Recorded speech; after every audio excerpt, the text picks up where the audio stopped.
Je, kwa nini walimdharau licha ya kujua alikuwa rais? Jua ilikuwa inachomoza kwenye uwanja wa ndege. Kulikuwa kumetulia na baridi ilikuwa tu si kali. Ibrahim alizidi kusubiria bila ya kujitambulisha yeye ni nani, na wala hakuwa na walinzi aliokabidhiwa na serikali ya Burkina Faso. Kwa watu alionekana wa kawaida tu, bali Ibrahim alikuwa rais rasmi wa nchi ya Burkina Faso.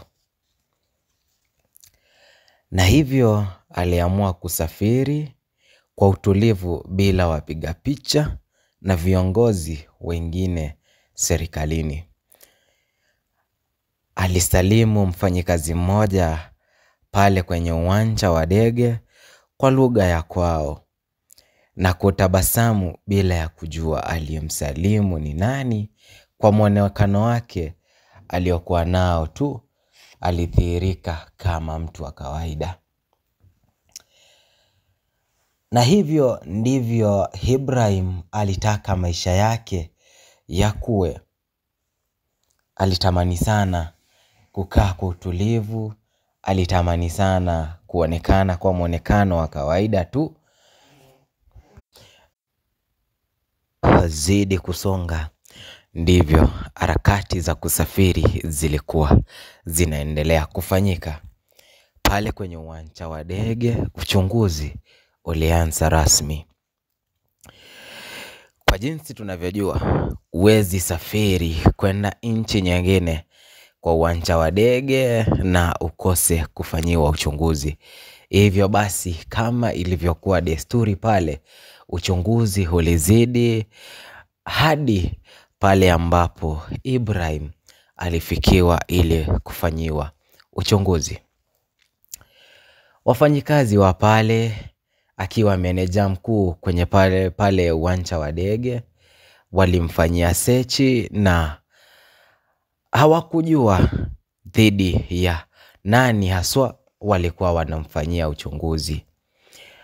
Ilhali mfanyikazi mmoja pale aliweza kumpigia kelele wakati alipokuwa anafanyiwa uchunguzi, kwa kuwa alitaka sana kuharakisha na kuwa mkali zaidi alipokuwa akiwafanyia wale wasafiri na abiria wengine uchunguzi.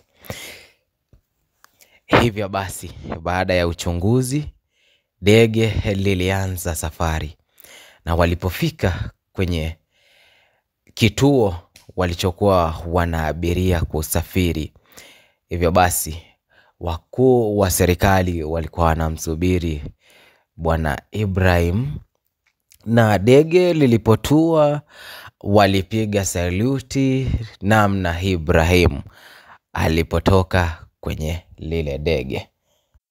Wote waliokuwepo walipigwa na mshangao, pamoja na yule mfanyikazi wa pale mwenye alikuwa amesafiri pamoja na wao. Alishangaa vipi jinsi huyo mtu Ibrahim alisafiri na hakutaka kutambulikana kuwa yeye ni rais.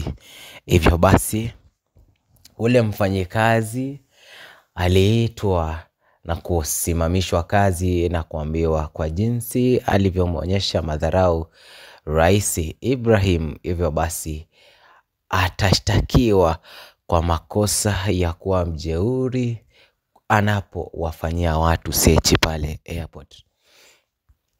Lakini kwa moyo aliokuwa nao, Ibrahim alikataa ama alisimamisha kutokuhukumiwa kwa ule mfanyikazi, kwa vile alivyoongea na kusema haya ni mambo ya kawaida tu. Yeye alikuwa anafanya kazi yake jinsi alivyoagiziwa kulifanya, na hao ni makosa yoyote kufanywa pale ama kuwa mkali anapofanya sechi pale kwenye uwanja wa ndege. Hivyo basi bwana Ibrahim aliongozana na viongozi wengine na kuelekea kwenye ikulu yake ya rais.